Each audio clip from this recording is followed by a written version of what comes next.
Ferrari's checkmate. The war has already begun. Bahrain. Scorching heat. Desert dust swirling through the paddock. And in the silence between engine roars, one name. Ferrari. Not because they were the loudest. Not because they posted the fastest single lap. But because while every other team was fighting to survive, Ferrari was already winning the war. For 1,000 kilometers. One power unit. 0 failures. And rivals? Already knocking on the FIA's door. So ask yourself this. Can Mercedes' silky smooth W17 stop a machine that hasn't broken a sweat? And more importantly, has Ferrari already ended the 2026 season before a single racing lap is turned in Melbourne? The 2026 regulations changed everything. The removal of the MGU-H, that magical system that electrically spooled the turbo, has dragged back a nightmare the modern era thought was dead and buried. Turbo lag. 15 full seconds to build proper turbo pressure at race starts.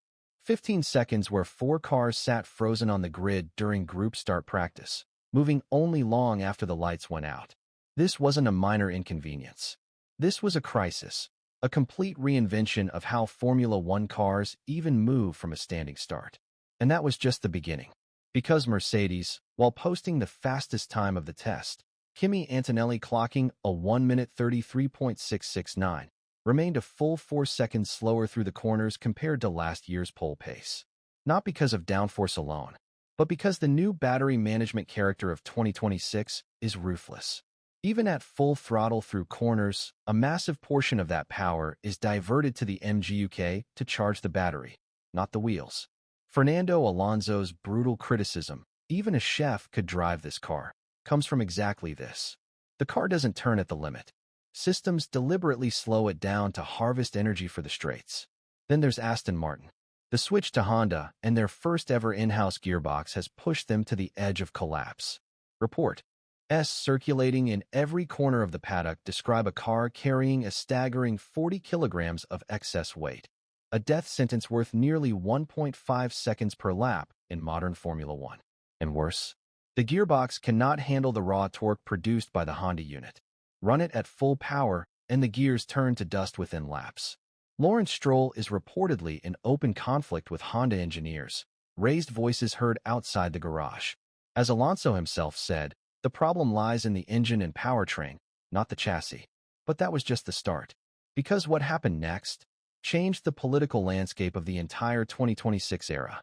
Ferrari, it seemed, had already solved what no one else could.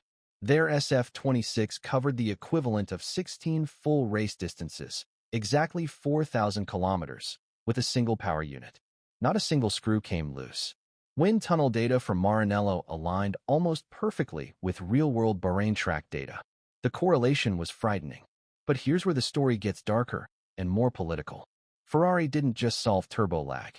They anticipated it a full year ago, during the initial design phase, integrating what is believed to be a pneumatic or combustion chamber-based solution that brings the car to full turbo pressure in a fraction of the time rivals need. While McLaren and Mercedes sat stranded on the grid, Ferrari launched like a bullet. And McLaren? They went straight to the FIA, arguing the procedure must change, that there's a safety risk, that Ferrari is ready 10 seconds faster than everyone else. Ferrari's response? A firm veto. Asterisk, we prepared according to the rules. You didn't. Asterisk.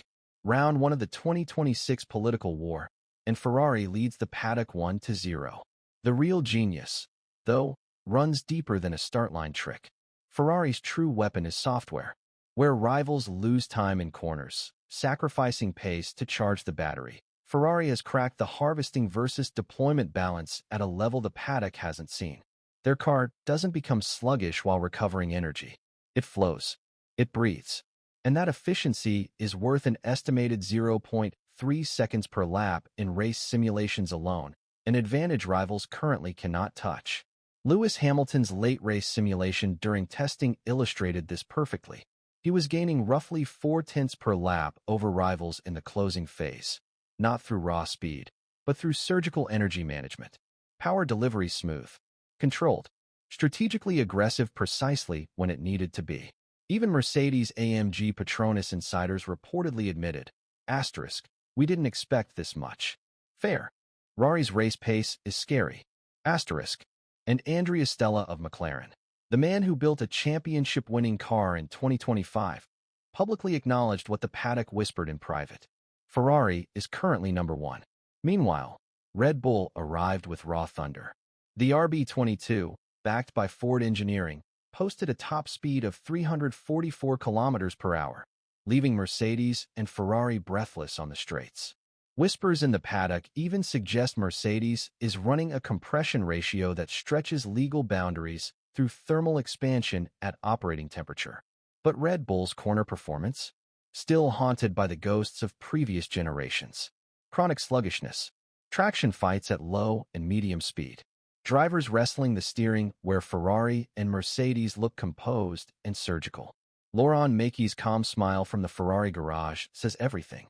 He knows exactly what's coming when Red Bull unleashes its secret aero package in the February 18th to 20th tests. Ferrari doesn't just hold a performance advantage, they hold a data advantage.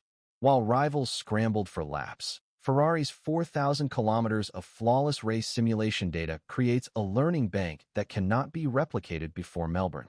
Every energy mapping decision, every deployment curve, every harvesting profile.